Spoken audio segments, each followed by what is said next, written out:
congratulations on your book. Thank you very much. Yeah, it's fun. I like the way that you've repurposed the wisdom from your show. And, that's what Tim Ferriss did with his last book, right? I mean, Tribe of Mentors, it's basically repurposing stuff that he learned on his podcast. It's a great way to create content. You've been talking to all these amazing people and learning from them. And I think putting into a book is a cool idea. It didn't start out that way. But what happened was taking ideas that I've developed over the course of my career and citing them strictly from me and my point of view, that's going to get old really, really fast in a book length document, right? Yeah. So if you can find people who maybe put it in different words with different experiences to back it up and bring in their credibility, I can't help but think of it as, dare I say, a cumulative advantage. It is 100%. Yeah, I was looking at something on your site. Let me see. I want to quote it so I get it right. I love this. Well, I don't know. Maybe I can't find it again. But you had something on your site about general theme of your book was knowing who you are so you know what to be. Yeah, that's my bumper sticker. Know who you are so you can be it. Yeah. And that's really at such a core of everything I do and everything I write. But I continually find people like you who can say things in such a beautiful way that, it's like, oh gosh, I wish I had said that. I put something on LinkedIn today that I saw from Brene Brown. She said, again, this is like one of these things that, I wish I had said, but it's just so smart. She said, maybe stories are just data with a soul. Yeah. Well, it's funny that you point to Brene Brown because she is one of those people who's just able to coin a concept into a memorable phrase that then achieves a level of mimetic virulence, if you will, and is easily passed from one host to another. And the fact that you are having trouble citing exactly where you found stuff, I have the same exact problem because I think we're kindred spirits. Read a lot of different stuff, a lot of different places. And when you become that idea sponge, it's often hard to reach back and remember exactly who said it or where it came from, which frankly is why I love the Google, because you can always look it up after the fact. Yeah. The main problem I'm having right now is I get so many messages in so many different places. Yeah. Important messages on Twitter DM, what's increasingly becoming an important source of messaging. Instagram. People are using Instagram like text messaging, video messages, audio messages, Messenger, WhatsApp. And it's like people give you this information and they ask you for these things. And then you have to think, where in the world was that?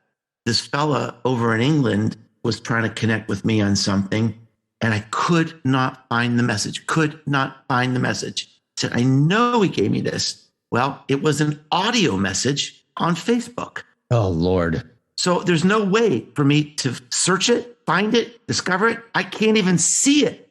I can't see it. I've got to know, okay, it was an audio message and it's this audio message. It's just like, I don't know. It makes life a little more frazzled. Oh, no kidding. But I'll put on my host hat right now and bring this back to your book, Cumulative Advantage, which the first time I had you on the podcast, I looked back, it was November of 2020. We talked about your fantastic book, Marketing Rebellion. And I think I held up a copy of the book and showed you all the notes that I had associated with it. Well, I did the same dang thing. Wait. Cumulative Advantage. Do that again. I want to take a screenshot of that. All right. So for those listeners who this may not be making sense, whenever I talk to Mark Schaefer, I get his book and I go through it and then I put Post-it notes on pages or concepts or sentences or quotes that I want to talk about. And what happened this time was I practically ran out of Post-it notes. And frankly, I don't think I got Post-it notes past page 70 in the book because there's just so much great stuff on the page. And what I'm talking about is Mark Schaefer's brand new book, Cumulative Advantage, How to Build Momentum for Your Ideas, Business, and Life Against the Odds. And to say that Mark is one of my favorite follows is no massage. It's absolutely true because you are what I like to think of as one of the most nutritious thought leaders out there. That's new. Well, no. Thank you, Mr. Copywriter. Yeah, well, hey, well, that's true. I mean, because there's a lot of hollow calorie thought leaders out there, or the regurgitative, the kind of seagulls of thought leadership that you peck on their beak and out comes the same crap that countless others have served up. Oh my gosh, you're a poet. Oh, and believe me, I know it. But seriously, when it comes to original ideas or original takes on existing ideas, Mark Schaefer is a go-to guy. And that's why I'm so excited to have you on talking about whatever you want to talk about. But I'll be honest, I got some questions about Cumulative Advantage, your new book, that I would love to share with listeners. Good. Can't wait to do it. Great. First question, the title, Cumulative Advantage. Now, when I initially heard the title, I thought, oh, it's going to be a book about getting out there and sharing your voice effectively on social media and doing enough stuff that over time, it's like a snowball rolling down the hill and you accumulate more and more viewers and followers and stuff like that. Well, within about 5 pages, you quickly disabused me of that idea by actually going deeper on the idea of cumulative advantage and what it means. Can you give us a quick Mark Schaefer definition of what cumulative advantage actually is? I would be delighted to. But first, I'd like to just take a moment to congratulate you on your new book. And thank you for including me in the book. That was really nice to see. So cumulative advantage, one of the problems I've struggled with, it's really become sort of a theme in my career, is figuring out how do we stand out in this world? How can we be heard? The problem is month by month and year by year, as I try to work on this, the problem just keeps getting more difficult for all of us. And it's the thing that we have to be preoccupied, right? Because if we're not seen and heard, then even if we're doing great work, we're going to be buried. This led me to this idea of momentum. If we're stuck in this place, even if we're great, what can we do to get some momentum to go to this next level? And that led me to this research that started in the 1960s by a very famous sociologist named Robert Merton. And I just went down this rabbit hole for many, many weeks trying to learn about it. And the thing that made me obsessed, DP, was in his research, he said that if we have a small advantage in our life and we play our cards right, we can turn this advantage into basically unstoppable momentum. And he started out with research on Nobel Prize winners, how they became Nobel Prize winners, how they got that momentum, and then how that momentum continued to grow and grow and grow. And since then, this has been a very well-researched topic. It's been shown in education, in health, in athletics, in politics, in entertainment. And it doesn't have to be money, it doesn't have to be education. It could be any sort of small advantage that you can create yourself. And as I show in the book, the good news is that it's almost always something random that creates that advantage. Now, here's the part that really got me going. In all of his writings, he kept saying that we can create this cumulative advantage unless there are countervailing processes. If there are countervailing processes, there's a way to change this narrative. It's something we could do for ourselves. So the goal in this book was to figure out what are the countervailing processes. How do we make this work for us? And that's the code I think I cracked in the book. Which I think that's one of the reasons to get this book, because this is not a theoretical book. It's an actionable book. I mean, there's plenty of theory in there and there's plenty of citations that back up your point of view, but there's also some recipes in here and there's some key concepts that I think a lot of people are going to get very excited about in reading, because they're very, not necessarily counterintuitive or counter the popular wisdom or anything like that, but they're raising different stakes. For example, on page 7 of your book, you just have a very simple paragraph in here. I'm convinced that following the old rules of digital engagement is not enough, not nearly enough. A content strategy isn't enough. A social media isn't enough. SEO isn't enough. Being great at what you do probably isn't enough. And I read that and went, that's a whole lot different than a lot of other people are talking about. Tell me more, Mark. But it's also the truth, because all those people have an agenda.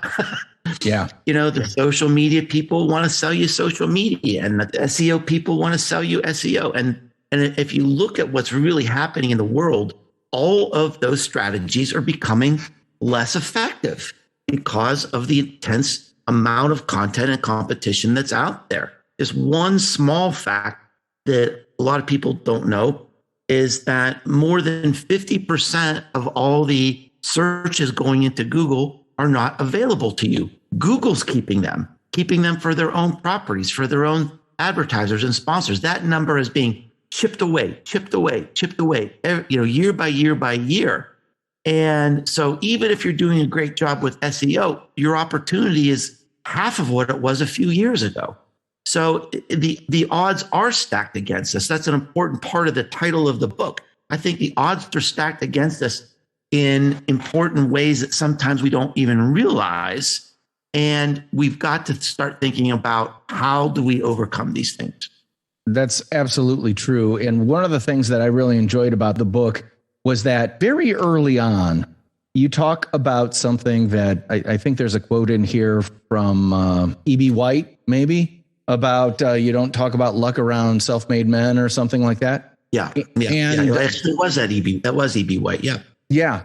But that idea that luck plays a role, you don't just say, well, it's one of the variables in the algebra of cumulative advantage. You're actually saying, no, it's pretty much one of the foundational pillars of it, but luck alone doesn't do it for you. Right. There's a whole lot of other factors involved. And one of the things I really enjoy about the book is every page will have at least one real world example of people you may know, maybe have heard of, maybe don't know, but will find fascinating. And it starts right away with, I'm a fan of The Social Network. I'm a big fan of the movie The Social Network, about the kind of early days of Facebook with, of course, Mark Zuckerberg and the very intriguingly named Winklevoss twins. Yeah. And they have a fascinating story, not just about how Facebook went down, but especially what's happening right now with cryptocurrency, because these guys, if you watch the movie, you kind of feel, well, they're kind of Ivy League silver spoon kids. Whiny kids. Yeah, a little bit whiny, a little bit entitled. Yeah. But then they also kind of did get screwed by Mr. Zuckerberg. Sure they did. But then they turned that Zuckerberg lemon into incredible lemonade through a combination of cumulative advantage and luck. They happened to be in Ibiza at a bar talking to a guy in the early days of Bitcoin. And now, where are they? Bitcoin billionaires. Well, the reason I use that story is sort of as a juxtaposition between the Winklevoss twins and almost everyone. Because I showed that, look, they did have a life of tremendous advantage, starting with living in the Hamptons, going to an elite private school, getting into Harvard. While they were at Harvard, they were in a secret men's club, which basically there's an urban legend. I didn't put this in the book, but there's sort of an urban legend about this club. It's called the Porcelain Club, the oldest social club in America. And that if you don't make your first $1 million by the time you're 40, the Porcelain Club gives it to you. Because you're basically destined for success. And so you see advantage builds on advantage, builds on advantage, builds on advantage, and they keep going up, up, up. And it just seems inevitable. But very few people have that opportunity. And so we have to see, look, how do we do that for ourselves? How do normal people create momentum in our lives? And that's really the story of the book. Yeah. And one of the great concepts that you introduce is the idea of a seam of opportunity. And I almost see that seam of opportunity as an on-ramp to rapid accumulation of cumulative advantage. Can you talk about what that seam of opportunity actually is? Yeah, I'm glad you like that. Fun fact is that was almost a whole book. Yeah. That's an idea I've had for about 6 or 7 years. And I've got a whole file about this idea of how strategy has changed in the world. And I compare this to the very, very famous author and beloved Professor Michael Porter, who wrote Competitive Advantage. When I was growing up in business, this was the book for strategy. Everybody read this book. Everybody followed this book.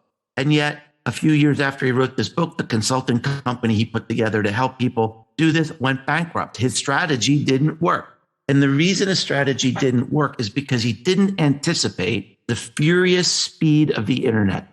Right. His ideas were basically, hey, look, you can only have 5 different strategies. You pick one and you just go, go, go, go, go. And the way the world works today is these shifts are happening, these micro shifts. These fractures in the status quo are changing all the time, all the time, all the time. And if you can apply your advantage or your strengths to one of these seams that are opening up, that creates momentum. That begins momentum. Let me just give you a quick little example I saw the other day. I saw an article that said Hallmark greeting cards is ending their e-card program. Now, you and I know the whole world is going to e-commerce. During the pandemic, everything is e-commerce. And I looked at this headline and said, that makes no sense. So you dig down and you see what's changing, what's going on. 2 megatrends. Older people love sending out cards. They hate sending out cards on the computer. Fun fact number 2, millennials and especially Gen Z love sending out cards, but they want handcrafted cards. They want artisanal cards. So you'd say, wait a minute, this is a change. This is a shift. I'm getting a message here. If you're an artist, maybe that's an opportunity to create artisanal greeting cards, right? To start a business like that. So you have to look at these little shifts, these little trends that are emerging every moment of the day and say, do my ideas fit? Do my competencies fit? And then you have to pursue that quest. This episode of the Nonfiction Brand podcast is brought to you by my new book, Nonfiction Brand. Discover, craft, and communicate the completely true, completely you brand you already are, now available on Amazon.com. Jay Baer, best-selling author of Talk Triggers, said, "The book is outstanding, highly recommended, a spectacularly useful guide to personal branding that pulls off the difficult trick of being both realistic and inspirational. A must-read, regardless of where you are in your own brand-building journey." To get your copy, head on over to Amazon.com and search Nonfiction Brand. And let's get you all the credit you deserve for the completely true, completely you brand you already are.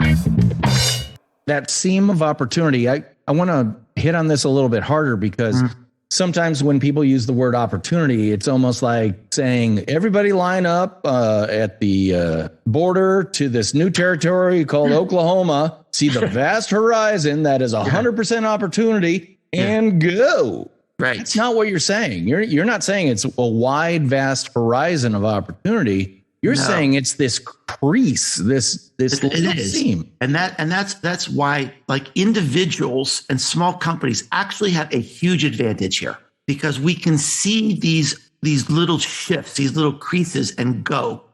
And one of the problems, I used to work for a multinational Fortune 100 company. Whenever I would have ideas for a new business, if it wasn't $100 million idea, they wouldn't even pay attention to it, right? They're looking for moonshots and only moonshots. And look at what's happening right now, the pandemic. It's the biggest fracture in the status quo in the history of the human race. And look, it's sad. It's hard. Everyone is suffering in some way. And I'm not diminishing that whatsoever. But it's also the greatest period of business opportunity we've ever seen. I predicted last March, when the pandemic was just beginning, we would have more startups than any time in history, and that has come true. We've had a lot of business failures, and that's tragic, but we've had more startups than failures because people see the way people are learning and working and entertaining themselves and eating and teaching their kids and dating. Everything is new. Everything is different, and those are all opportunities. In the book, you talk about a couple of businesses that have really taken off during the pandemic. One is a local rancher who I believe emailed you and said, "Hey, it's hard to get steaks. How about if I deliver them to your door?" What a lifesaver. Yeah. And I really think that's what marketing is about today. It's about coming alongside your customers at their point of need right now. It's not a 1-year plan. It's not a 5-year plan. It's really taking advantage of these seams and coming alongside your customer right now. again, I love the fact that you always give examples because that helps someone like me who thinks, perhaps differently than someone who reads from top to bottom on a page. I always love to have people connected to it, via anecdote, via stories, via history, whatever. And you obviously are a collector of anecdotes like that. And that's one of the reasons I love talking to you. It feels like I'm talking in some ways to a smarter, more dapper self. And hardly.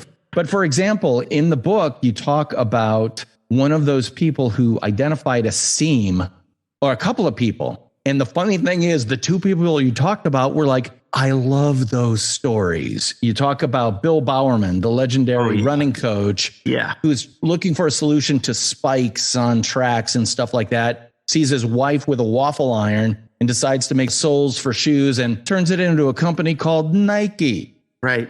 And that waffle iron is actually on display at Nike headquarters, like a museum piece. It's under this glass case, and it's this rusty old rotten piece of metal. And yet that is like the chairs. That's how the company the whole company started.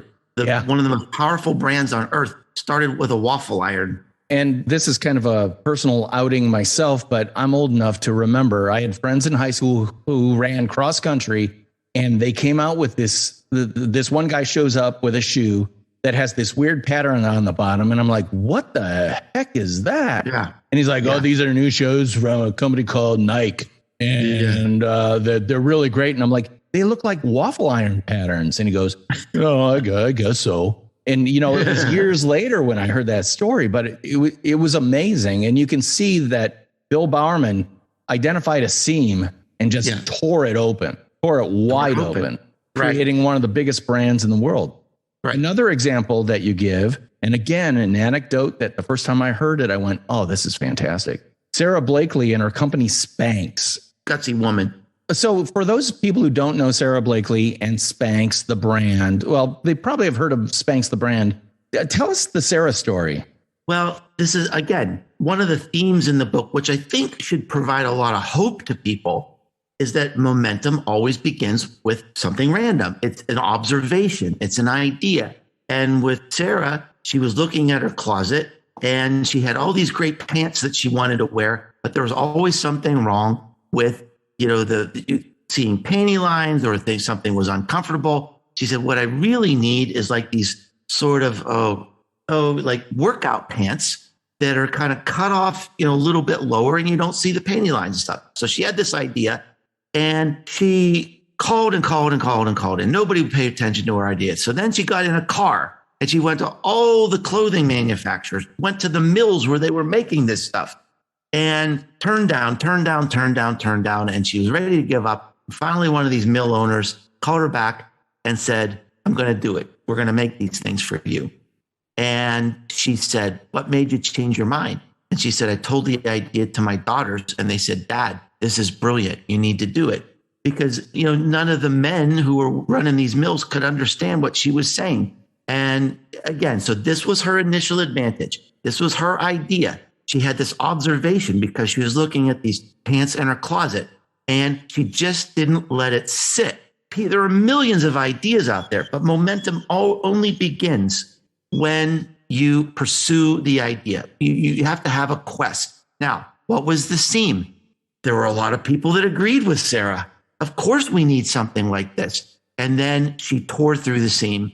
She was all in. She scaled quickly. And now she's a $1 billion brand. Yeah. And as I recall the story I heard too, she did the work herself, which I think she lived in Atlanta, maybe. Yeah. Georgia Tech Library and went through and looked up patents on hosiery and stuff like that to see if anyone owned a patent. Right. And she identified the fact that there was no one in that seam. Exactly. So it was very much like your example of what a seam is in professional sports, specifically football. Mm-hmm. Can you describe why you chose the word seam and what seam means in that context? Yeah. To me, it's this great visualization that you don't have to understand American football to sort of see how this works. In American football, there's two teams. They literally line up face to face, strength against strength. And the idea is one team has to move the ball through this line of huge, strong, talented players. Now, the coaches are actually above the field and they're looking down at the field, trying to figure out, is there a weakness? Is somebody overmatched? Are they tired? Are they in the wrong place? Is there a seam we can burst through and take that ball as long as we can, make as much gain as we can, and try to win the game? I see business is very similar to that it's not about this long-term, 5-year strategy and a 250-page plan. You need to think it out, but it's about now. It's about this is happening now. And it is a function of speed and space and time. Just like the coaches looking at the field from above the field. Where is the weakness now? Where is the opportunity now? How do we burst through it in this moment? And then let's look for the next one. That's really what I think strategy is about today. The key thing there is exactly what you were talking about with that. I forget the gentleman's name who was the big business guru that everyone followed, but his business was stationary. Yeah, Michael Porter. So Michael Porter's business, while founded on absolutely sound foundations for a period of time, right? Those foundations are not eternal. And I would dare to say that no business's foundations are eternal. And frankly, no person's career. Well, you bring up let me just share a personal example. When the pandemic hit, I got sick. My wife got sick. I got sick. I got the disease. I was knocked out for about a month. When I sort of got out of this haze, my business was gone. I was a speaker without a stage. Everything was canceled. All my consulting things were canceled because, my customers were saying, "Oh, we love you, Mark, but our supply chain is a disaster. We've lost half of our customers and our employees are getting sick. We'll call you in a few months," which is exactly the right decision. And even my college classes were canceled at the time. So I went through this period of disorientation to think about, well, what do I do? Where am I? Who am I right now? And I realized my core competency is I'm a teacher, but the world needs me to teach something else right now. What is the seam? I stopped doing marketing content and started creating content about how do we handle this disorientation? How do we handle this anxiety? How do we handle this idea where we don't know when this is going to end? How do we run our businesses this way? The content became very popular. It doubled the traffic to my site. I compiled this into an ebook, gave it away for free, didn't even ask for an email address. The last part of the book said, if you love these ideas, you're going to love my speech. I have a 30-minute speech, low cost, ready for your Zoom meeting. If you need to inspire someone, your leadership team, give me a call. Boom. That's the seam. Everybody is sick of these stupid Zoom meetings every week, and they're looking for someone to inspire people and pep them up in this depressing time. By July, I was having record months. Now, that is not going to be a strategy a few months from now. The seam's going to close. But I saw that opportunity and just went for it with all my might and all my power to see what would happen. And boom, the seam opened up and I saved my business.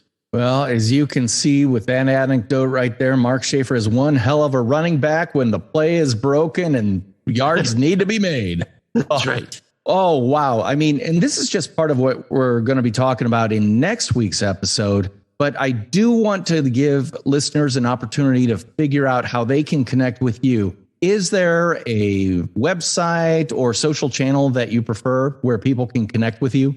Yeah, the best place to find me is my site, which is called businessesgrow.com. I've got a blog there. I give away all my best ideas, podcast. You can find my books. You can find my social connections.